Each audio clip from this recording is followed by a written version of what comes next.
ناظرین، اللہ رب العزت نے انسانوں کی ہدایت کے لیے کم و بیش 1,24,000 نبی اور رسول مبعوث فرمائے۔ ہر نبی کو مختلف معجزات اور خصوصیات سے نوازا گیا۔ تمام انبیاء کرام علیہم السلام کی پیدائش، بچپن، جوانی اور بڑھاپے کی عمر کے واقعات ایک کھلی اور روشن کتاب کی طرح اپنی قوموں کے لیے مشعل راہ تھے۔ آج کی ویڈیو میں ہم انبیاء کرام علیہم السلام کی پیدائش اور بچپن کے مثالی واقعات اور معجزات کا تذکرہ کریں گے۔ ناظرین، جب اللہ تبارک و تعالیٰ نے حضرت آدم علیہ السلام کو پیدا فرمانے کا ارادہ کیا تو زمین سے فرمایا، میں تجھ سے ایک مخلوق پیدا فرمانے لگا ہوں، تو جس نے میری فرما برداری کی اسے جنت میں داخل کروں گا، اور جس نے میری نافرمانی کی اسے میں جہنم میں ڈال دوں گا۔ زمین نے عرض کیا، اے میرے رب، کیا تو مجھ سے ایسی مخلوق کو پیدا فرمائے گا جو جہنم میں جائے گی؟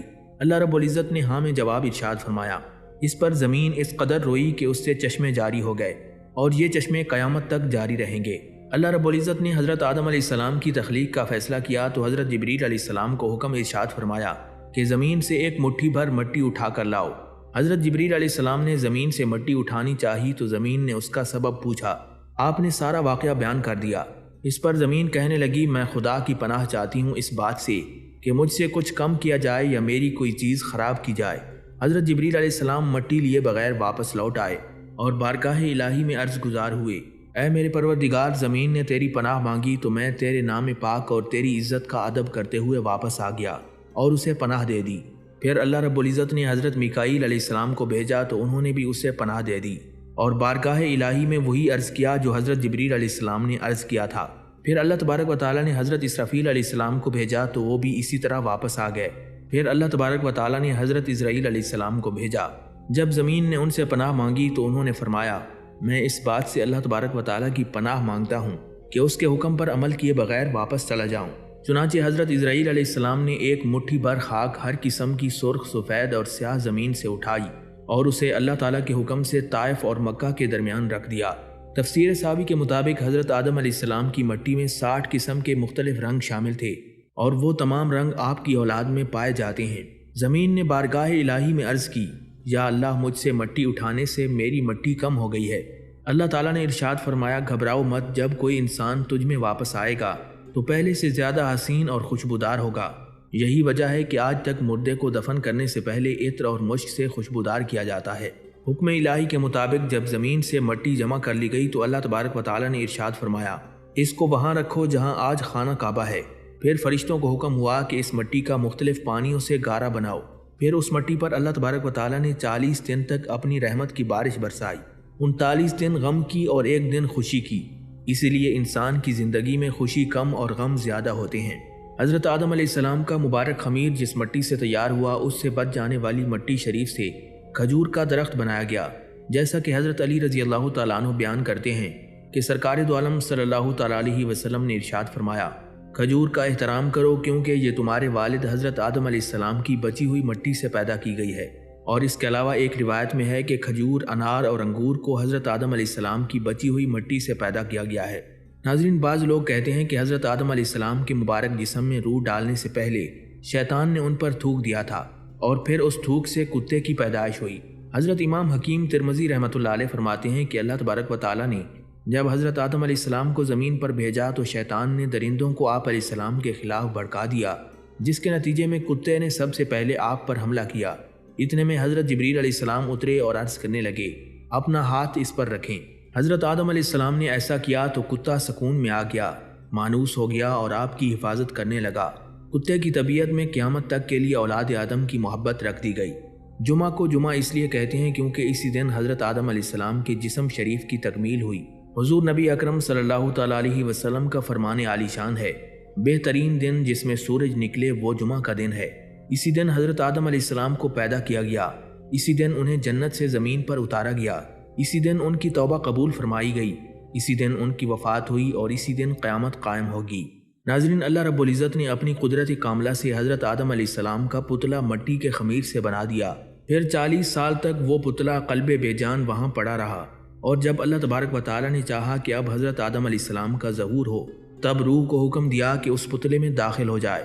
چنانچہ جب روح کو حضرت آدم علیہ السلام کے جسم میں داخل ہونے کا حکم دیا گیا تو روح نے عرض کیا، یا اللہ، یہ جگہ نہایت گہری اور اندھیری ہے۔ 3 بار حکم الہی ہوا اور تینوں بار روح نے یہی عرض کیا۔ پھر اللہ رب العزت نے فرمایا، تو نہ چاہتے ہوئے داخل ہو رہی ہے تو پھر نکلنے میں بھی سخت تکلیف ہوگی۔ یہی وجہ ہے کہ جب انسان کے جسم سے روح نکلتی ہے تو سخت تکلیف ہوتی ہے۔ تفسیر نعیمی میں درج ہے کہ اس وقت نور محمدی صلی اللہ علیہ وآلہ وسلم پیشانی آدم میں رکھ دیا گیا، جس کے بعد روح آہستہ آہستہ جسم میں داخل ہونے لگی۔ روح جیسے جیسے اندر پہنچتی گئی ٹھیکرے کی طرح مٹی کا پتلا گوشت میں بدلتا گیا۔ سب سے پہلے روح سر مبارک میں داخل ہوئی تو حضرت آدم علیہ السلام کو چھینک آئی۔ اللہ رب العزت نے حضرت آدم علیہ السلام کے دل میں الحمدللہ کہنے کا الہام فرمایا تو آپ علیہ السلام نے الحمدللہ پڑھا۔ اس پر خود اللہ تبارک و تعالیٰ نے یرحمک اللہ فرمایا۔ جب روح مبارک کمر شریف تک پہنچی تو آپ علیہ السلام نے اٹھنا چاہا مگر نیچے تشریف لے آئے، کیونکہ نچلے حصے تک ابھی روح نہیں پہنچی تھی۔ جب روح آنکھوں میں داخل ہوئی تو حضرت آدم علیہ السلام نے آنکھوں سے جنت کے پھل دیکھے۔ جب یہ روح پیٹ میں آئی تو حضرت آدم علیہ السلام کو کھانے کی طلب ہوئی۔ روح پاؤں تک پہنچنے سے پہلے ہی حضرت آدم علیہ السلام اچھلے اور جنت کے پھلوں کی طرف جلدی کی۔ اسی بات کا ذکر اللہ تبارک و تعالیٰ نے قرآن مجید میں بھی فرمایا ہے کہ انسان جلد باز پیدا ہوا ہے۔ ناظرین، جب تمام جسم میں روح پہنچ گئی تو اللہ تبارک و تعالیٰ نے آپ کو ارشاد فرمایا، اے آدم میں کون ہوں؟ حضرت آدم علیہ السلام نے عرض کیا، تو اللہ ہے اور تیرے سوا کوئی عبادت کے لائق نہیں۔ اللہ رب العزت نے ارشاد فرمایا، تم نے صحیح کہا۔ ترمذی شریف میں درج ہے کہ اللہ تعالیٰ نے حضرت آدم علیہ السلام سے فرمایا، اے آدم فرشتوں کی اس بیٹھی ہوئی جماعت کے پاس جاؤ اور کہو السلام علیکم۔ چنانچہ حضرت آدم علیہ السلام نے السلام علیکم کہا تو فرشتوں نے جواب دیا، وعلیکم السلام ورحمۃ اللہ۔ پھر حضرت آدم علیہ السلام اللہ رب العزت کی بارگاہ میں واپس حاضر ہوئے تو اللہ تبارک و تعالیٰ نے ارشاد فرمایا، یہ تمہارا اور تمہاری اولاد کا آپس میں سلام ہے۔ حضرت سیدنا عبداللہ ابن عباس رضی اللہ تعالیٰ عنہ بیان کرتے ہیں کہ بے شک اللہ تبارک و تعالیٰ نے حضرت آدم علیہ السلام کو جمعہ کے دن عصر کے بعد پیدا فرمایا اور آپ علیہ السلام کو عدیم الارض یعنی ظاہری زمین کی ایک مٹھی بھر مٹی سے پیدا فرمایا۔ اس لیے آپ کو آدم کہتے ہیں اور آپ کی اولاد کو آدمی یعنی آدم والا کہتے ہیں۔ پھر اللہ تبارک و تعالیٰ نے ایک فرشتے کے ذریعے جنت سے ایک جوڑا کپڑوں کا زمین پر بھیجا اور فرشتے نے حضرت آدم علیہ السلام کو تنہائی میں لے جا کر کپڑے پہنوائے اور اللہ تعالیٰ نے اپنی رحمت سے حضرت آدم علیہ السلام کو عزت کے تخت پر بٹھا دیا۔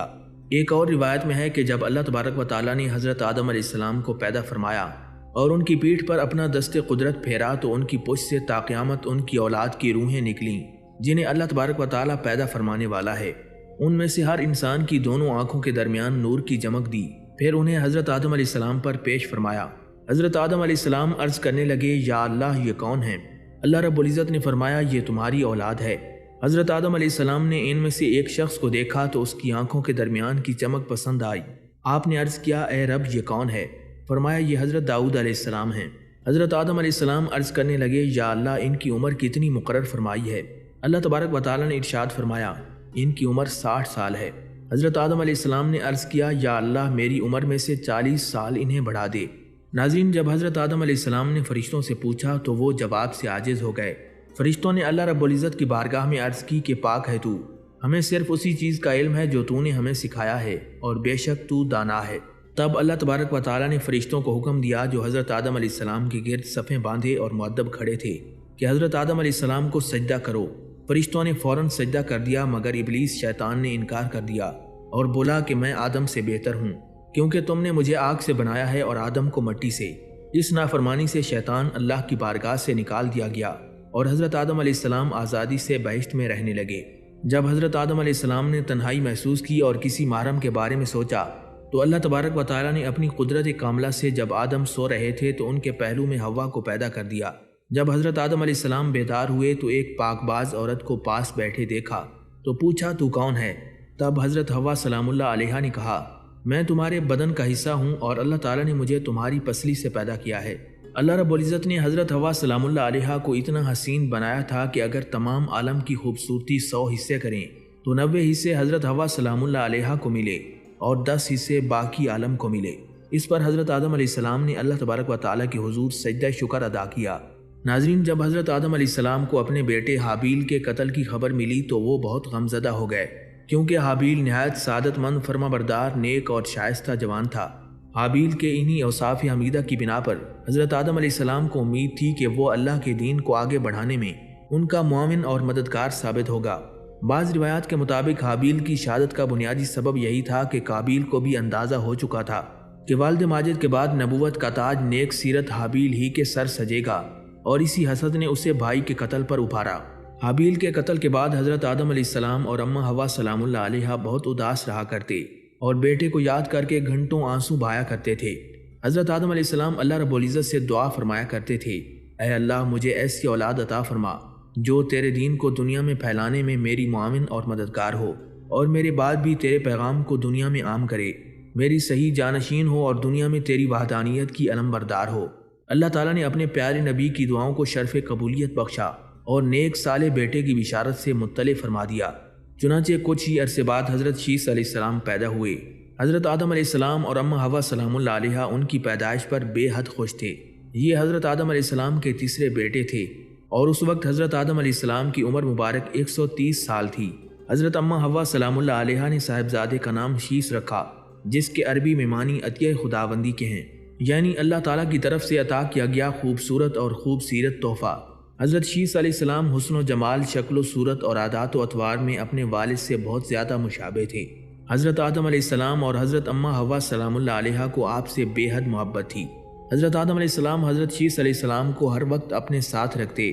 آپ علیہ السلام کو اس بات کا علم ہو چکا تھا کہ ان کی اولاد میں سے یہ بچہ ان کا جانشین ہوگا، چنانچہ انہوں نے شروع ہی سے ان کی تربیت پر خصوصی توجہ دی۔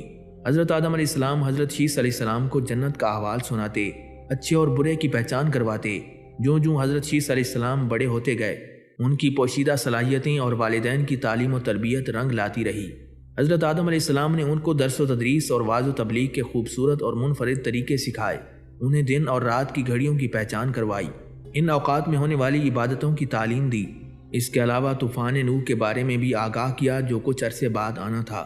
حضرت آدم علیہ السلام اور حضرت اماں حوا سلام اللہ علیہا کو حضرت شیث علیہ السلام سے بڑی امید تھی، جس کی بڑی وجہ یہ تھی کہ ان کا ایک بیٹا قتل ہو گیا، دوسرا شیطان کا پیروکار بن کر کفر کے راستے پر چل نکلا تھا۔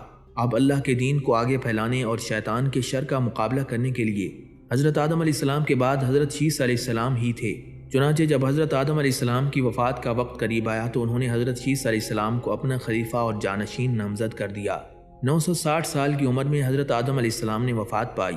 حضرت شیث علیہ السلام نے حضرت جبریل علیہ السلام کے بتائے ہوئے طریقے کے مطابق والد ماجد حضرت آدم علیہ السلام کی تدفین کی۔ ناظرین، فرعون مصر نے ایک رات خواب دیکھا کہ ایک آگ بیت المقدس کی طرف سے چلی آ رہی ہے اور اس نے مصر کے گھروں اور تمام قبطیوں یعنی بنی اسرائیل کے مخالف فرعونیوں کے گروہ کو جلا ڈالا، لیکن بنی اسرائیل کو آنچ تک نہیں آئی۔ فرعون نے بیدار ہونے کے بعد اپنے ملک کے تمام کاہنوں، نجومیوں، جادوگروں اور دیگر ماہرین کو جمع کیا اور سب سے اس خواب کی تعبیر معلوم کی، جس پر انہوں نے جواب دیا، بنی اسرائیل میں ایک بچہ پیدا ہوگا اور اس کے ہاتھوں اہل مصر کی ہلاکت ہوگی۔ بنی اسرائیل کے ہاں بھی شروع ہی سے یہ بات مشہور تھی کہ ان میں ایک بچہ پیدا ہوگا جو بڑا ہو کر فرعون کا تختہ الٹے گا اور بنی اسرائیل کے پاس مصر کی باغ ڈور آئے گی۔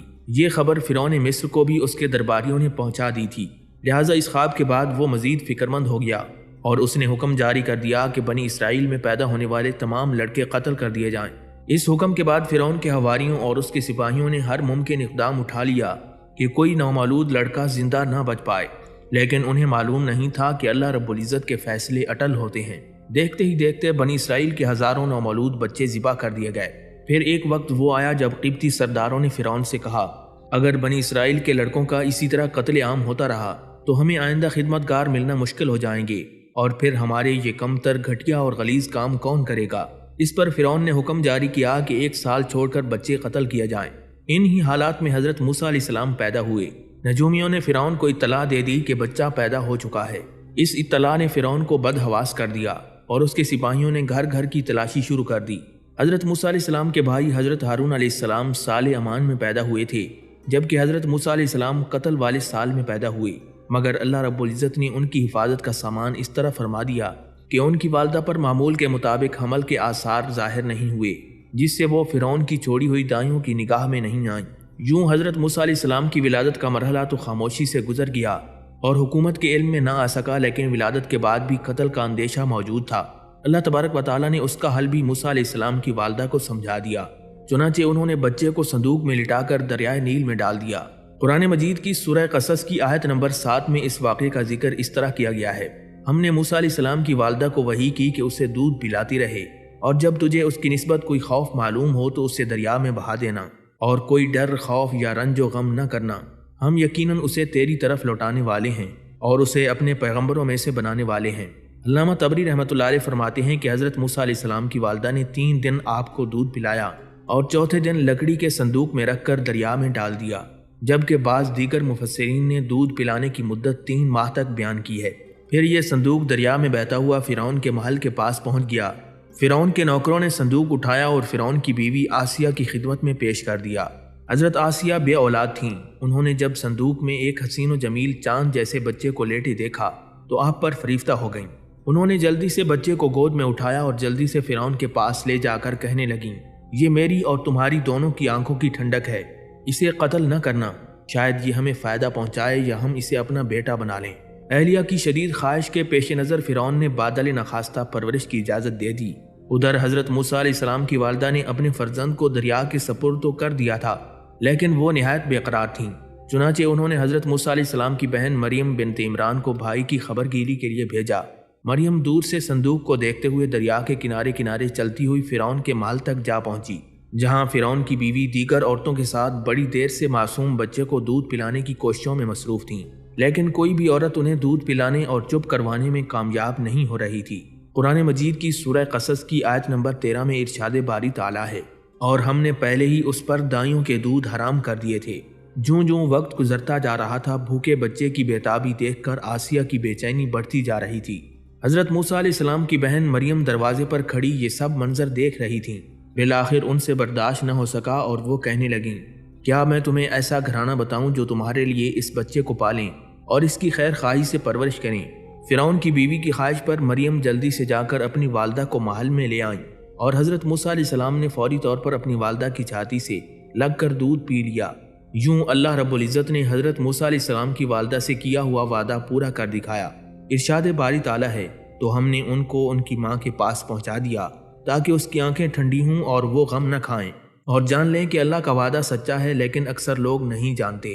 آسیہ نے حضرت موسیٰ علیہ السلام کی والدہ سے گزارش کی کہ وہ محل میں ہی رہنے لگیں اور اس بچے کی پرورش کریں، لیکن موسیٰ نے انکار کر دیا کہ میرے شوہر اور بچے پریشان ہوں گے۔ اس پر آسیہ بچہ انہیں دینے پر مجبور ہو گئیں۔ پھر اس نے بچے کے لیے وظیفہ بھی مقرر کر دیا۔ یوں اللہ رب العزت کی شان دیکھیے کہ جس بچے کے خوف سے فرعون نے ہزاروں بچے ذبح کروا دیے، وہ بچہ فرعون ہی کی زیر نگرانی اور سرکاری تحفظ میں پروان چڑھنے لگا۔ حضرت موسیٰ علیہ السلام رضاعت کی عمر تک اپنی والدہ کے پاس ہی پرورش پاتے رہے۔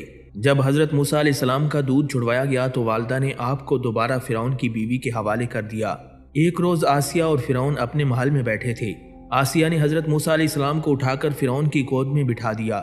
حضرت موسیٰ علیہ السلام نے فرعون کی گود میں بیٹھتے ہی اس کی داڑھی پکڑ لی اور پھر اس کے منہ پر تمانچہ رسید کر دیا۔ بعض روایات میں ہے کہ حضرت موسیٰ علیہ السلام کے ہاتھ میں ایک چھڑی تھی جس سے وہ کھیل رہے تھے۔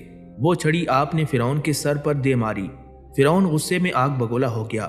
وہ کاہنوں کی بچہ پیدا ہونے کی پیشن گوئی پر پہلے ہی بڑا فکرمند تھا۔ کہنے لگا، مجھے لگتا ہے کہ یہی وہ بچہ ہے، اور اس نے بچے کے قتل کا حکم دے دیا۔ آسیہ یہ دیکھ کر سخت پریشان ہو گئیں اور بولیں، یہ معصوم بچہ ہے، اسے کسی چیز کی عقل نہیں ہے، اس نے ایسا نادانی میں کیا ہے۔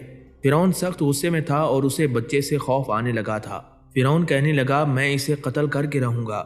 آسیہ نے کہا، ذرا ٹھہریں، اس کا امتحان لے لیتے ہیں، ابھی معلوم ہو جائے گا کہ اس نے یہ حرکت نادانی میں کی ہے یا جان بوجھ کر۔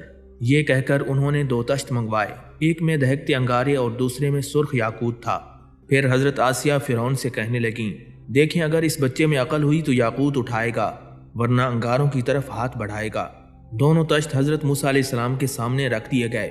آپ علیہ السلام نے یاقوت کی جانب ہاتھ بڑھائے، لیکن حضرت جبرائیل علیہ السلام نے فوراً ان کے ہاتھ کو انگاروں کی طرف بڑھا دیا۔ حضرت موسیٰ علیہ السلام نے ایک انگارہ اٹھا کر منہ میں رکھ لیا، جس سے آپ کی زبان مبارک جل گئی اور آپ علیہ السلام رونے لگ گئے۔ فرعون نے جب یہ دیکھا تو خاموش ہو گیا اور اپنا فیصلہ تبدیل کر لیا۔ زبان کے جل جانے کی وجہ سے حضرت موسیٰ علیہ السلام کی زبان میں لکنت پیدا ہو گئی تھی۔ ناظرین، حضرت یوسف علیہ السلام کا زمانہ کم و بیش 2000 سال قبل مسیح بتایا جاتا ہے۔ آپ علیہ السلام کے والد ماجد حضرت یعقوب علیہ السلام اللہ تبارک و تعالیٰ کے برگزیدہ بندے اور جلیل القدر نبی تھے۔ حضرت یوسف علیہ السلام کی پیدائش کے وقت حضرت یعقوب علیہ السلام کی عمر 73 سال تھی۔ آپ علیہ السلام کی والدہ ماجدہ کا نام راحیل بنت لابان تھا۔ والدین کو آپ سے بے پناہ محبت تھی۔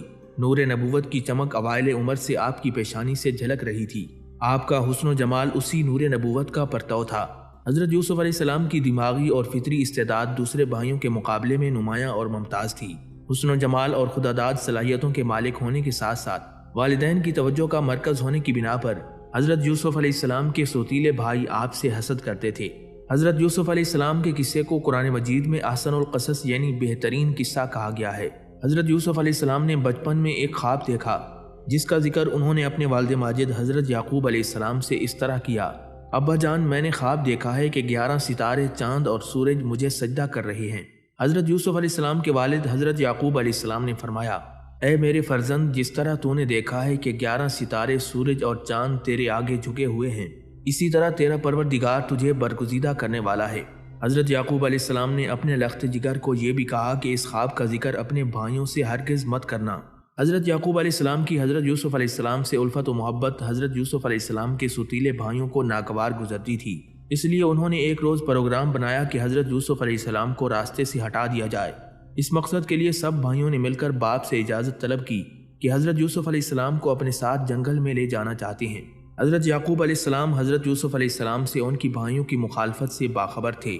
بھائیوں کے بے انتہا اصرار کے بعد انہوں نے نیم دلی سے اجازت دے دی۔ ستیلے بھائی سیر کے بہانے حضرت یوسف علیہ السلام کو ساتھ لے گئے اور واپس آتے ہوئے انہیں ایک اندھے کنویں میں ڈال دیا اور مکر و فریب سے روتے ہوئے گھر لوٹ آئے۔ انہوں نے باپ کے سامنے حضرت یوسف علیہ السلام کی عدم موجودگی کا یہ عذر پیش کیا کہ انہیں بھیڑیا کھا گیا ہے، اور ثبوت کے طور پر بکری کے خون میں رنگے ہوئے حضرت یوسف علیہ السلام کے کپڑے باپ کو دکھا دیے۔ حضرت یعقوب علیہ السلام ان کا ہیلا سمجھ گئے تھے، لیکن رضائے الہی سمجھ کر خاموش ہو گئے اور بشری تقاضوں کے تحت اپنے لخت جگر کی جدائی میں اتنا روئے کہ ان کی آنکھیں جاتی رہیں۔ ناظرین، جس اندھے کنویں میں حضرت یوسف علیہ السلام کو ڈالا گیا تھا اس کے قریب سے اسماعیلی عربوں کا مصر جانے والا قافلہ گزرا۔ قافلے والوں نے پانی کے لیے کنویں میں ڈول ڈالا تو حضرت یوسف علیہ السلام اسے پکڑ کر کنویں سے باہر آ گئے۔ قافلے والے حضرت یوسف علیہ السلام کو اپنے ساتھ مصر لے گئے اور آپ کو مصر کے بازار میں نیلام کر دیا۔ مصری فوج کے سپہ سالار پوتیفار نے آپ کو خریدا۔ پوتیفار فرعون کے شاہی خاندان سے تعلق رکھتا تھا اور لوگ اسے عزیز مصر کے نام سے پکارتے تھے۔ اس کے بعد حضرت یوسف علیہ السلام فرعون کے دربار میں پروان چڑھتے رہے۔ ناظرین، حضرت ابراہیم علیہ السلام کی پیدائش کا واقعہ بھی حضرت موسیٰ علیہ السلام کی پیدائش کے واقعے سے ملتا جلتا ہے۔ شہر بابل اور اس کے آس پاس کے علاقوں پر نمرود کی بادشاہی تھی، جو ایک بہت طاقتور، متکبر، جابر اور بت پرست حکمران تھا۔ کہتے ہیں کہ سر پر تاج سب سے پہلے نمرود ہی نے پہنا تھا۔ نمرود بزور طاقت رعایا سے اپنی پرستش کرواتا تھا۔ ایک مرتبہ اس نے عجیب و غریب خواب دیکھا کہ آسمان پر ایک بڑا روشن اور خوبصورت ستارہ نمودار ہوا، جس کی روشنی اتنی تیز تھی کہ اس نے آسمان پر چمکتے چاند اور لاکھوں ستاروں کی روشنی کو ماند کر دیا۔ صبح ہوئی تو نمرود نے شہر کے تمام بڑے کاہنوں اور نجومیوں کو دربار میں طلب کر کے اپنا خواب سنایا اور تعبیر مانگی۔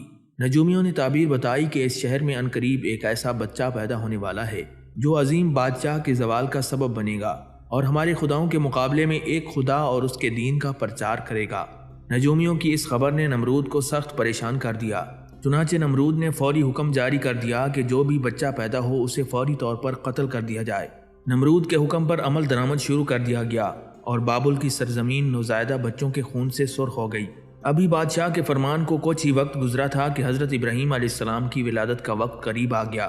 آزر اور ان کی بیوی کو اپنی اولاد کا خون کسی صورت قبول نہیں تھا، لہٰذا دونوں نے اسے چھپ کر پالنے کا فیصلہ کر لیا اور بچے کی پیدائش سے پہلے ہی بابل کے پہاڑوں کے درمیان ایک غار تلاش کر لیا۔ حضرت ابراہیم علیہ السلام کی والدہ نے اس غار میں بچے کو جنم دیا اور بچے کو اللہ کے سپرد کر کے گھر واپس آ گئیں۔ والدہ ماجدہ باقاعدگی سے چھپتے چھپاتے غار میں جاتیں اور بچے کو دودھ پلا کر واپس آ جاتیں۔ کچھ ہی عرصے میں حضرت ابراہیم علیہ السلام بڑے ہو گئے تو والدین انہیں گھر لے آئے۔ حضرت ابراہیم علیہ السلام کو اللہ رب العزت نے بچپن ہی سے صراط مستقیم پر رکھا تھا اور اپنا رسول منتخب کر لیا تھا۔ چنانچہ قرآن مجید کی سورہ انبیاء میں ارشاد باری تعالیٰ ہے، اور ہم نے ابراہیم کو پہلے ہی سے ہدایت دی تھی اور ہم ان کے حال سے واقف تھے۔ ایک مرتبہ حضرت ابراہیم علیہ السلام نے اپنے والد ماجد کو بت تراشتے اور ان کو پوجتے دیکھا تو ان سے سوال کیا، یہ کیا ہیں؟ والد نے کہا، یہ ہمارے خدا ہیں۔ حضرت ابراہیم علیہ السلام نے تعجب سے کہا، یہ کیسے خدا ہیں جن کو آپ پتھر کے ٹکڑوں سے تراش رہے ہیں؟ پھر ایک دن والد نے انہیں ایک ٹوکرے میں بہت سے بت رکھ کر دیے کہ انہیں بازار جا کر بیچ آئیں۔ والد کے حکم کی تعمیل کرتے ہوئے ٹوکرا لے کر حضرت ابراہیم علیہ السلام بازار پہنچ گئے اور آواز لگائی، اے لوگو آؤ اور اپنے ان خداؤں کو خرید لو جو تمہیں نہ تو نفع پہنچا سکتے ہیں اور نہ ہی نقصان۔ لوگ جمع ہوتے اپنے خداؤں کے بارے میں حضرت ابراہیم علیہ السلام کی گفتگو کو تعجب سے سنتے اور پھر آگے بڑھ جاتے۔ بازار جانے کا یہ سلسلہ کئی دن تک جاری رہا۔ حضرت ابراہیم علیہ السلام کے ہاتھوں ایک بت بھی نہ بکا، بلکہ لوگوں نے حضرت ابراہیم علیہ السلام کی شکایتوں کے انبار لگا دیے تو آپ کے والد آزر نے انہیں بازار بھیجنا بند کر دیا۔ اللہ تبارک و تعالیٰ نے حضرت ابراہیم علیہ السلام کو بچپن ہی میں رشد و ہدایت اور عقل سلیم عطا فرمائی تھی۔ آپ علیہ السلام جب چھوٹے تھے تو حیران ہو کر سوچتے تھے کہ اپنے ہاتھوں سے تراشے پتھر کے ٹکڑے ہمارے معبود کیسے ہو سکتے ہیں۔ انہیں اس معبود برحق کی تلاش تھی جس نے ساری کائنات کو بنایا ہے۔ آپ علیہ السلام دن رات اسی جستجو اور فکر میں رہتے تھے۔ پھر اللہ رب العزت نے انہیں کائنات کی کچھ اور چیزوں کا بھی مشاہدہ کروایا۔ قرآن مجید میں ارشاد باری تعالیٰ ہے، اور ہم ابراہیم کو آسمانوں اور زمین کے عجائبات دکھانے لگے تاکہ وہ خوب یقین کرنے والوں میں سے ہو جائیں۔ ناظرین، ابو الانبیاء حضرت ابراہیم علیہ السلام کی عمر مبارک 86 سال ہو چکی تھی، لیکن اولاد کی نعمت تاحال انہیں عطا نہیں ہوئی تھی۔ انہوں نے اللہ رب العزت کی بارگاہ میں دعا کی، اے رب مجھے نیک اور صالح لڑکا عطا کر۔ یہ دعا اللہ تبارک و تعالیٰ کی بارگاہ میں قبول ہوئی، اور آپ کی دوسری بیوی حضرت ہاجرہ سلام اللہ علیہا کے بطن سے حضرت اسماعیل علیہ السلام کی پیدائش کی خوشخبری سنائی گئی۔ عبرانی زبان میں اسماعیل کا تلفظ شمائیل ہے۔ شما کے معنی ہے سن، اور ایل کے معنی اللہ کے مترادف ہے۔ چونکہ اولاد کے لیے حضرت ابراہیم علیہ السلام کی دعا سن لی گئی تھی، اس لیے آپ کا نام اسماعیل علیہ السلام رکھا گیا۔ حضرت سارہ سلام اللہ علیہا حضرت ابراہیم علیہ السلام کی پہلی بیوی تھیں، اس لیے حضرت ہاجرہ سلام اللہ علیہا کے بطن سے حضرت اسماعیل علیہ السلام کی پیدائش ان پر بہت شاق گزری، اور انہوں نے حضرت ابراہیم علیہ السلام سے بہت اصرار کیا کہ حضرت ہاجرہ سلام اللہ علیہا اور اس کے بیٹے کو یہاں سے دور کر دو تاکہ یہ لوگ میری نگاہ کے سامنے نہ رہیں۔ یہ بات حضرت ابراہیم علیہ السلام کو بہت ناگوار گزری، مگر بارگاہ الہی سے جب حکم ہوا کہ بی بی ہاجرہ اور حضرت اسماعیل علیہ السلام کو عرب کے ریگستان میں چھوڑ دیا جائے تو حضرت ابراہیم علیہ السلام حضرت ہاجرہ اور حضرت اسماعیل علیہ السلام کو اس جگہ لے آئے جہاں اب خانہ کعبہ ہے۔ اس زمانے میں یہ جگہ بالکل غیر آباد تھی۔ ایک تھیلی کھجور اور ایک مشکیزہ پانی کے ہمراہ انہیں وہاں چھوڑ کر حضرت ابراہیم علیہ السلام جب جانے لگے تو بی بی ہاجرہ نے انہیں روک کر پوچھا، آپ ہمیں اس بیابان میں چھوڑ کر کہاں جا رہے ہیں؟ حضرت ابراہیم علیہ السلام کی خاموشی پر حضرت بی بی ہاجرہ سلام اللہ علیہا نے پوچھا، کیا یہ میرے رب کا حکم ہے؟ حضرت ابراہیم علیہ السلام نے اس بات میں جواب دیا، اور بی بی ہاجرہ نے انہیں جانے دیا اور فرمایا، اللہ ہمارے لیے کافی ہے۔ حضرت ابراہیم علیہ السلام چلتے چلتے جب ایسی جگہ پہنچے کہ دونوں ماں بیٹا نگاہوں سے اوجھل ہو گئے تو آپ علیہ السلام نے ہاتھ بلند کر کے اللہ رب العزت کے حضور عرض کیا، اے ہمارے رب، میں نے اپنی کچھ اولاد ایسے میدان میں بسائی ہے جہاں کھیتی نہیں، تیرے عزت والے گھر کے پاس، اے ہمارے رب، تاکہ نماز کو قائم رکھیں۔ کچھ لوگوں کے دل ان کی طرف مائل کر دے اور انہیں میووں کی روزی دے تاکہ وہ شکر ادا کریں۔ حضرت ہاجرہ سلام اللہ علیہا چند روز تک مشکیزے سے پانی پیتی رہیں اور کھجوروں پر گزارا کرتی رہیں، اور حضرت اسماعیل علیہ السلام کو دودھ پلاتی رہیں۔ پھر جب پانی اور کھجوریں ختم ہو گئیں تو وہ پریشان ہو گئیں، چونکہ وہ خود بھی بھوکی تھیں، اس لیے دودھ بھی نہیں اترتا تھا، اور بچے نے بھوک پیاس سے رونا شروع کر دیا تھا۔ بچے کی بے چینی دیکھ کر بی بی ہاجرہ نے پانی کی تلاش شروع کر دی۔ قریب کی پہاڑی صفا پر چڑھیں کہ شاید کوئی اللہ کا بندہ نظر آ جائے یا پانی ہی مل جائے، مگر کچھ نظر نہ آیا۔ پھر واپس وادی میں آ گئیں۔ پھر حضرت ہاجرہ سلام اللہ علیہا دوسری جانب کی پہاڑی مروہ پر چڑھ گئیں۔ اسی طرح آپ نے 7 چکر لگائے۔ ممتا کا یہ جذبہ اللہ تبارک و تعالیٰ کی بارگاہ میں اس قدر مقبول ہوا کہ بیت اللہ کی زیارت کے لیے آنے والے ہر فرد پر یہ لازم قرار دیا گیا کہ وہ حضرت ہاجرہ کی سنت کی پیروی کرتے ہوئے صفا اور مروہ کے درمیان سعی کرے۔ تلاش و جستجو پر مشتمل اس عمل کی قبولیت کا ایک اشارہ یہ بھی تھا کہ 7ویں چکر میں بی بی ہاجرہ جب بچے کے پاس واپس آئیں تو دیکھا کہ جس مقام پر حضرت ابراہیم علیہ السلام روتے ہوئے ایڑیاں رگڑ رہے تھے وہاں سے ایک چشمہ جاری ہو گیا ہے۔ یہ چشمہ آج بھی موجود ہے۔ لوگ اس چشمے کو آب زمزم کے نام سے جانتے ہیں، اور ہزاروں سال گزرنے کے باوجود بھی آج تک چشمے کا پانی اسی طرح جاری ہے۔ اللہ تبارک و تعالیٰ نے آب زمزم میں مخلوق کے لیے شفا رکھی ہے۔ حضرت ہاجرہ سلام اللہ علیہا نے اللہ رب العزت کا شکر ادا کرتے ہوئے بچے کو پانی پلایا اور اپنی پیاس بجھائی۔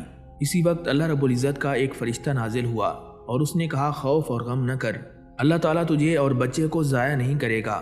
یہ مقام بیت اللہ یعنی اللہ کا گھر ہے، جس کی تعمیر اس بچے اور اس کے باپ نے کرنی ہے۔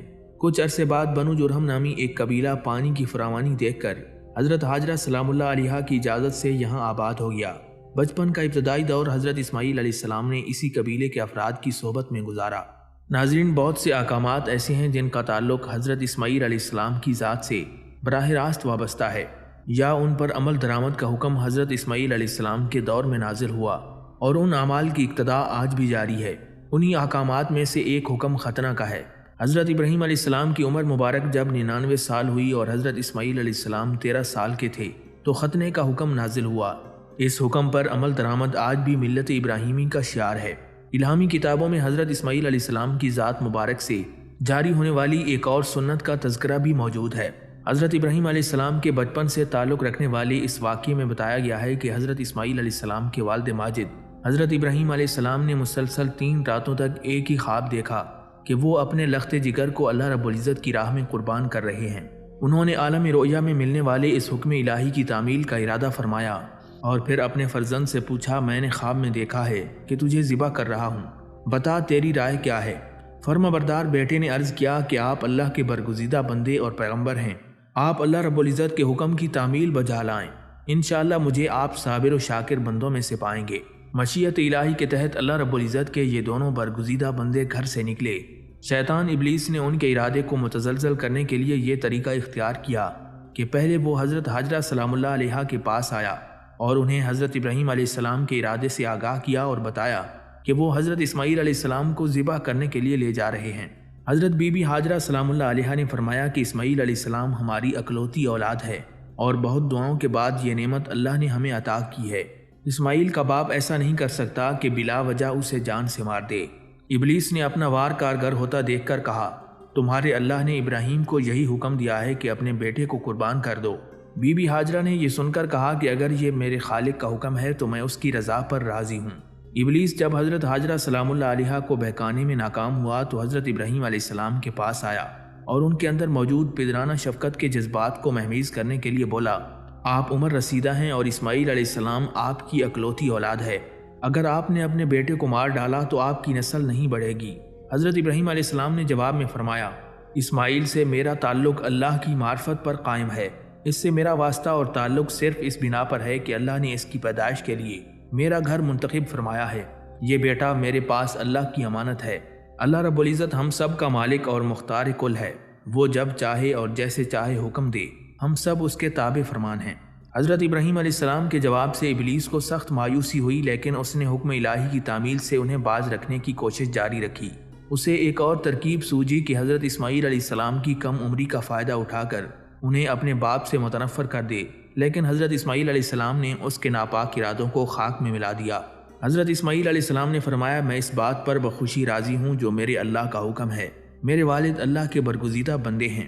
ملائکہ مقربین کے سردار حضرت جبریل علیہ السلام ان کے پاس وحی لے کر آتے ہیں، ان کا ہر عمل اللہ کے حکم کے تابع ہے۔ مجھے قربان کر دینے کا حکم انہیں اللہ رب العزت نے براہ راست خواب میں دیا ہے اور انبیاء کے خواب سچے ہوتے ہیں۔ ناظرین، کہا جاتا ہے کہ قربان گاہ کی طرف جاتے ہوئے ابلیس نے 3 بار ان کے ارادے میں خلل انداز ہونے کی کوشش کی اور ہر بار حضرت ابراہیم علیہ السلام اور حضرت اسماعیل علیہ السلام نے اس پر سنگ باری کی اور اس کو اپنی راہ میں حائل ہونے نہ دیا۔ یہی وہ سنت ہے جس کو حجاج کرام ہر سال حج کے موقع پر دہراتے ہیں اور یہ سنت رمی کہلاتی ہے۔ دونوں باپ بیٹے جب اس مقام پر پہنچے جو موجودہ زمانے میں مینا کہلاتا ہے تو حضرت ابراہیم علیہ السلام نے حضرت اسماعیل علیہ السلام کو پیشانی کے بل زمین پر لٹا دیا اور گلے پر چھری پھیر دی۔ حضرت ابراہیم علیہ السلام اور حضرت اسماعیل علیہ السلام کی فرما برداری اللہ رب العزت کی بارگاہ میں مقبول ہوئی اور اللہ تبارک و تعالی نے حضرت اسماعیل علیہ السلام کو ذبح ہونے سے بچا لیا۔ حضرت اسماعیل علیہ السلام کی جگہ جس جانور کی قربانی دی گئی اس سے متعلق روایت ہے کہ وہ جنت سے لایا گیا ایک مینڈھا تھا۔ یہی وہ عظیم قربانی ہے جس کو تا قیامت امت مسلمہ کے لیے عملی نمونہ بنا دیا گیا ہے۔ حضرت ابراہیم علیہ السلام کو اللہ رب العزت کی جانب سے جب حکم ملا کہ وحدانیت کے پرچار کے لیے اور مرکزیت کے تعین کے لیے اللہ کے گھر کی تعمیر کریں تو اس تعمیر میں حضرت اسماعیل علیہ السلام اپنے والد کے ساتھ شریک تھے۔ کعبہ کی تعمیر کے وقت باپ بیٹے نے اللہ رب العزت کی بارگاہ میں خوب دعائیں کیں۔ ان میں وہ دعا بھی شامل ہے جس سے متعلق حضور علیہ الصلوۃ والسلام کا فرمان ہے کہ میں اپنے باپ حضرت ابراہیم علیہ السلام کی دعا ہوں۔ ناظرین، حضرت اسحاق علیہ السلام حضرت ابراہیم علیہ السلام کے دوسرے فرزند اور حضرت اسماعیل علیہ السلام کے چھوٹے بھائی تھے۔ جس وقت حضرت اسحاق علیہ السلام کی پیدائش کی خوشخبری حضرت ابراہیم علیہ السلام کو سنائی گئی، اس وقت حضرت ابراہیم علیہ السلام کی عمر 100 سال تھی اور حضرت سارہ سلام اللہ علیہا کی عمر 90 سال تھی۔ حضرت لوط علیہ السلام کی قوم پر عذاب نازل کرنے کے لیے فرشتوں کی جماعت سدوم کی آبادی کی طرف جانے سے پہلے حضرت ابراہیم علیہ السلام کے پاس آئی۔ حضرت ابراہیم علیہ السلام نہایت سخی اور مہمان نواز تھے۔ انہوں نے آنے والوں کے لیے دسترخوان پر بھنا ہوا گوشت رکھا، لیکن مہمانوں نے کھانے کی طرف ہاتھ نہیں بڑھایا۔ حضرت ابراہیم علیہ السلام کو فکر ہوئی کہ یہ کون لوگ ہیں۔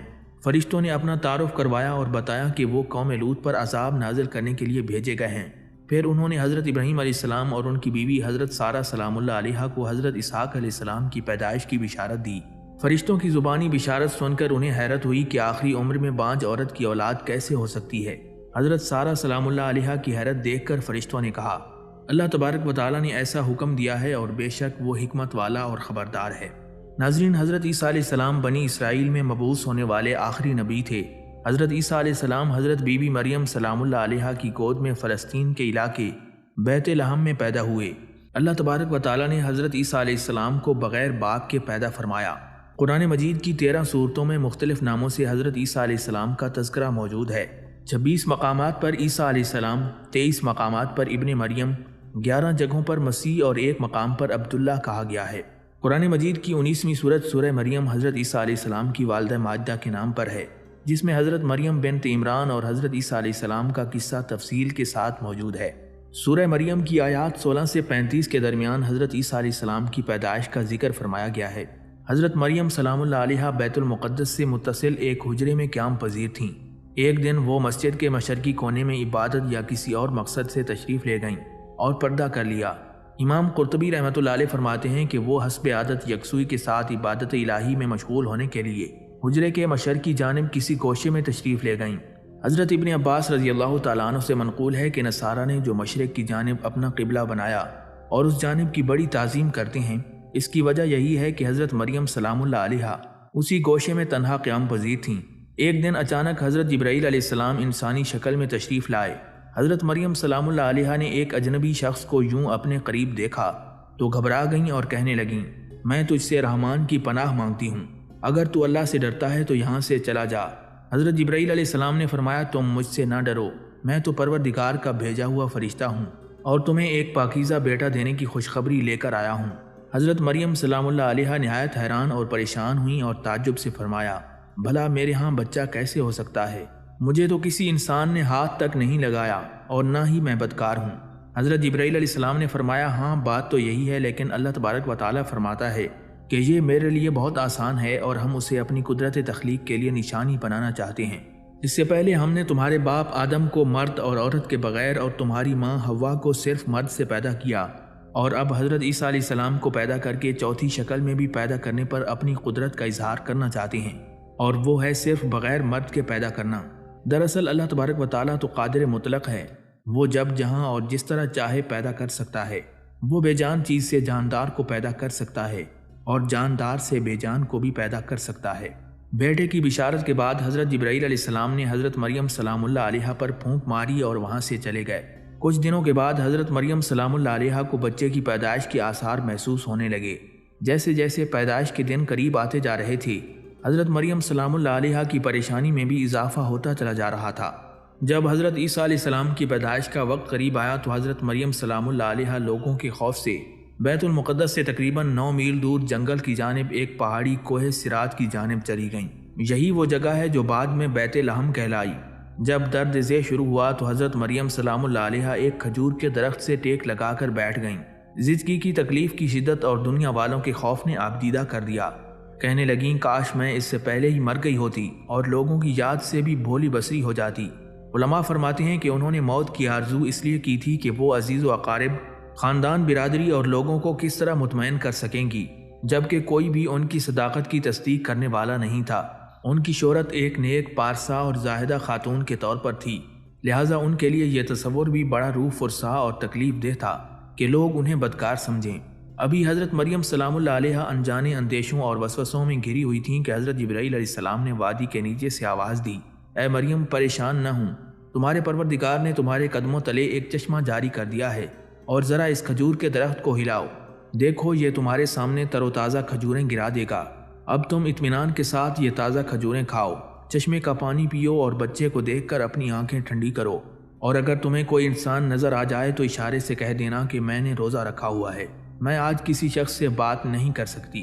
اس وقت کی شریعت میں روزے کی حالت میں کھانے پینے کے ساتھ بولنا بھی منع تھا، حضرت جبرائیل علیہ السلام کے اس پیغام سے حضرت مریم سلام اللہ علیہا کو اطمینان اور تسلی ہو گئی کہ اب میرا پروردگار مجھے بدنامی اور رسوائی سے بچا لے گا۔ حضرت ابن عباس رضی اللہ تعالیٰ عنہ سے مروی ہے کہ ولادت کے 40 روز بعد جب طہارت ہو چکی تو حضرت مریم سلام اللہ علیہا اپنے گھر والوں کے پاس واپس آئیں۔ لوگ نو مولود بچے کو گود میں دیکھ کر حیران رہ گئے اور بدگمان ہو کر بولے، اے مریم، یہ تو نے بڑے گناہ کا کام کر دیا، نہ تو تیرا باپ برا آدمی تھا اور نہ تیری ماں بدکار تھی۔ حضرت مریم سلام اللہ علیہا نے حضرت جبرائیل علیہ السلام کی ہدایت کے مطابق بچے کی طرف اشارہ کر دیا۔ روایت میں ہے کہ جب خاندان نے حضرت مریم سلام اللہ علیہا کو ملامت کرنا شروع کیا تو اس وقت حضرت عیسیٰ علیہ السلام دودھ پی رہے تھے۔ جب انہوں نے لوگوں کی ملامت بھری باتیں سنی تو دودھ پینا چھوڑ دیا اور اپنی بائیں کروٹ پر سہارا لے کر ان کی جانب متوجہ ہوئے اور انگشت شہادت سے اشارہ کرتے ہوئے فرمایا، میں اللہ کا بندہ ہوں، اور پھر اللہ کی طرف سے نبوت اور کتاب ملنے کی خبر دی۔ اس کے بعد حضرت عیسیٰ علیہ السلام نے فرمایا، اللہ رب العزت نے مجھے نماز اور زکوٰۃ کا پابند بنایا اور جب تک میں زندہ ہوں مجھے اپنی والدہ کا حق ادا کرنے والا بنایا، مجھے سرکش اور بدبخت نہیں بنایا۔ اللہ رب العزت کی مجھ پر سلامتی ہے۔ لوگوں نے جب نومولود بچے کے منہ سے یہ الفاظ سنے تو حیرت زدہ رہ گئے اور انہیں یقین ہو گیا کہ بی بی مریم پاک دامن ہیں اور یہ بچہ اللہ کا برگزیدہ بندہ ہے۔ اس واقعے کے بعد خاندان اور بنی اسرائیل کے سمجھدار لوگ دونوں کی بڑی عزت کرنے لگے اور انہیں خیر و برکت کا باعث سمجھنے لگے۔ ناظرین، جودیا پہاڑوں میں واقع بیت لحم فلسطین کا ایک بہت بڑا گاؤں ہے جو سطح سمندر سے 800 میٹر کی بلندی پر واقع ہے۔ بیت لحم کے جنوب میں چند میل کے فاصلے پر کوہ صراط کے دامن میں وہ تاریخی مقام ہے جہاں حضرت عیسیٰ علیہ السلام پیدا ہوئے تھے۔ اس غار سے متصل کونے میں ایک پتھر نصب ہے جس میں ایک گول سوراخ ہے۔ بتایا جاتا ہے کہ اس جگہ کھجور کا وہ درخت تھا جس کے متعلق قرآن مجید میں ذکر ہے کہ اے مریم، اسے ہلاؤ تو کھجوریں گریں گی۔ حضرت ابن عباس رضی اللہ تعالیٰ عنہ سے مروی ہے کہ حضرت عیسیٰ علیہ السلام گود میں بات چیت کے بعد کلام کرنے سے روک گئے تھے۔ پھر جب آپ لڑکپن کو چھونے لگے تو اللہ تبارک و تعالیٰ نے ان کی زبان پر حکمت اور دانائی کی باتیں جاری کر دیں۔ جب آپ علیہ السلام 7 سال کے ہو گئے تو حضرت مریم سلام اللہ علیہا نے آپ کو معلم کے پاس درس گاہ میں بھیجنا شروع کر دیا۔ حضرت عیسیٰ علیہ السلام بچپن ہی میں اللہ کی طرف سے الہام کردہ عجائبات کا نظارہ کرتے تھے۔ یہ بات یہودیوں میں پھیل گئی تو انہوں نے آپ کے خلاف منصوبے بنانے شروع کر دیے۔ حالانکہ آپ کے خاندان کے لوگ آپ کی اور حضرت مریم سلام اللہ علیہا کی بہت عزت کرتے تھے۔ یہودیوں نے حضرت عیسیٰ علیہ السلام اور آپ کی والدہ کے متعلق طرح طرح کے اعتراضات کرنا شروع کر دیے۔ یہ وہ وقت تھا جب حضرت زکریا علیہ السلام بنی اسرائیل کے پیغمبر تھے، لیکن یہود اپنی سابقہ روایات اور عادات خبیثہ کے باعث حضرت زکریا علیہ السلام کی نافرمانی اور ان کی تکذیب کرتے تھے۔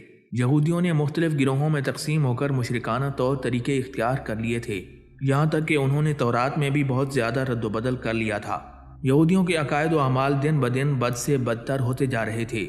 جب بیت المقدس کے حالات خراب ہونے لگے تو حضرت مریم سلام اللہ علیہا حضرت عیسیٰ علیہ السلام کو اپنے ساتھ لے کر اپنے عزیزوں کے پاس مصر چلی گئیں۔ 13 سال بعد اللہ تبارک و تعالیٰ کے حکم سے مصر سے واپس ہوئیں۔ پھر اللہ رب العزت نے حضرت عیسیٰ علیہ السلام کو انجیل عطا فرمائی اور تورات کی بھی تعلیم دی۔ اس کے علاوہ مردوں کو زندہ کرنا، کوڑھیوں کو صحیح کرنا اور دوسرے معجزات سے نوازا۔ ناظرین، تاجدار کائنات امام الانبیاء حضرت محمد مصطفیٰ صلی اللہ تعالیٰ علیہ وسلم کی ولادت باسعادت کے وقت بہت سے معجزات اور کرامات کا ظہور ہوا، جن میں سے چند ایک یہ ہیں۔ حضور علیہ الصلوۃ والسلام کی پیدائش کے وقت ایوان کسریٰ لرز اٹھا اور اس کے 14 کنگرے گر گئے، دریائے سادہ خشک ہو گیا اور اس کا پانی زیر زمین چلا گیا، فارسیوں کا قدیم آتش کدہ بجھ گیا جو کہ 1000 سال سے گرم تھا۔ حضور نبی کریم صلی اللہ علیہ وآلہ وسلم پاکیزہ بدن کے ساتھ ختنہ شدہ اور ناف بریدہ حالت میں پیدا ہوئے۔ آپ سے کستوری کی خوشبو مہک رہی تھی، چہرہ نورانی، آنکھیں سرمگیں اور دونوں شانوں کے درمیان مہر نبوت چمک رہی تھی۔ حضور علیہ الصلوۃ والسلام کی ولادت پر اللہ تبارک و تعالیٰ نے آپ کی والدہ ماجدہ پر ایک روشن بادل ظاہر فرمایا، جس میں روشنی کے ساتھ گھوڑوں کے ہنہنانے اور پرندوں کے اڑنے کی آوازیں تھیں، اور اس کے ساتھ ہی کچھ انسانوں کی بولیاں تھیں۔ اعلان ہوا کہ حضرت محمد مصطفیٰ صلی اللہ علیہ وآلہ وسلم کو مشرق و مغرب اور سمندروں کی بھی سیر کرواؤ تاکہ تمام کائنات کو ان کا نام حلیہ اور ان کی صفت معلوم ہو جائے۔ حضور علیہ الصلوۃ والسلام کو تمام جاندار مخلوق یعنی جن و انس، ملائکہ اور چرندوں پرندوں کے سامنے پیش کرو اور تمام انبیاء کرام کے اخلاق حسنہ سے مزین کر دو۔ اس کے بعد وہ بادل چھٹ گئے، ستارے قریب آ گئے اور منادی نے اعلان کیا کہ واہ واہ کیا خوب، محمد مصطفیٰ صلی اللہ تعالیٰ علیہ وسلم کو تمام دنیا پر قبضہ دے دیا گیا اور کائنات عالم کی کوئی چیز باقی نہ رہی جو ان کے قبضہ اقتدار اور غلبہ اطاعت میں نہ ہو۔ پھر 3 شخص نظر آئے، ایک کے ہاتھ میں چاندی کا لوٹا اور دوسرے کے ہاتھ میں سبز زمرد کا تشت، تیسرے کے ہاتھ میں ایک چمکدار انگوٹھی تھی۔ انگوٹھی کو 7 مرتبہ دھو کر حضور علیہ الصلوۃ والسلام کے دونوں شانوں کے درمیان مہر نبوت لگا دی گئی۔ پھر حضور علیہ الصلوۃ والسلام کو ریشمی کپڑے میں لپیٹ کر آپ کی والدہ ماجدہ کے سپرد کر دیا گیا۔ ناظرین، حضور نبی کریم صلی اللہ علیہ وآلہ وسلم کی ولادت باسعادت کے وقت غیب سے عجیب و غریب امور ظاہر ہوئے اور آپ علیہ الصلوۃ والسلام کے نور سے حرم شریف کی پس زمین اور ٹیلے روشن ہو گئے۔ حضور علیہ الصلوۃ والسلام کے ساتھ ایک ایسا نور خارج ہوا کہ شام کے محلات نظر آ گئے اور آسمانوں پر پہلے شیاطین چلے جاتے تھے اور کاہنوں کو بعض مغنیات کی خبر دیتے تھے، جس کی وجہ سے کاہن لوگوں کو کچھ اپنی طرف سے ملا کر بتا دیا کرتے تھے۔ لیکن حضور اکرم صلی اللہ تعالیٰ علیہ وسلم کی آمد سے آسمانوں میں ان کا آنا جانا بند ہو گیا اور آسمانوں کی حفاظت شہاب ثاقب سے کر دی گئی، تو اس طرح وحی اور غیر وحی میں غلط ملت ہو جانے کا اندیشہ جاتا رہا۔ شہر مدائن میں کسریٰ کا محل پھٹ گیا اور اس کے 14 کنگرے گر گئے۔ فارس کے آتش کدے ایسے سرد پڑ گئے کہ ہر چند ان میں آگ جلانے کی کوشش کی گئی مگر آگ نہیں جلتی تھی۔ بحیرہ سادہ جو ہمدان اور قم کے درمیان تھا بالکل خشک ہو گیا۔ اسی طرح وادی سادہ جو شام اور کوفہ کے درمیان تھی اور جو کہ ایک لمبے عرصے سے بالکل خشک ہو پڑی تھی، لبالب بہنے لگی۔ حضرت حسان بن ثابت رضی اللہ تعالیٰ عنہ سے روایت ہے کہ میں اس وقت 7 یا 8 سال کی عمر کا ایک سمجھدار بچہ تھا۔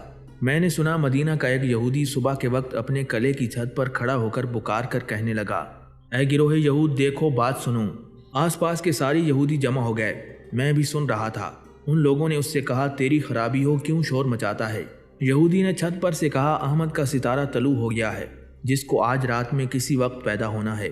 حضرت عثمان ابی العاص رضی اللہ تعالیٰ عنہ سے روایت ہے کہ میری والدہ نے بتایا کہ میں اس رات حضرت آمنہ رضی اللہ تعالیٰ عنہ کے پاس تھیں جس رات رسول اکرم صلی اللہ تعالیٰ علیہ وسلم کی ولادت ہوئی۔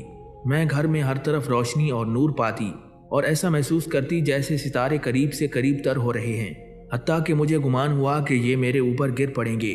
پھر جب حضرت آمنہ رضی اللہ تعالیٰ عنہ نے وضع حمل کیا تو ایک نور برآمد ہوا جس سے ہر شے روشن ہو گئی، یہاں تک کہ میں نور کے سوا کچھ نہیں دیکھتی تھی۔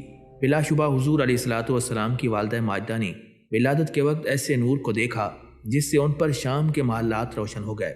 ناظرین، اسی امید کے ساتھ اجازت دیجیے کہ آپ کو ہماری ویڈیو پسند آئی ہوگی۔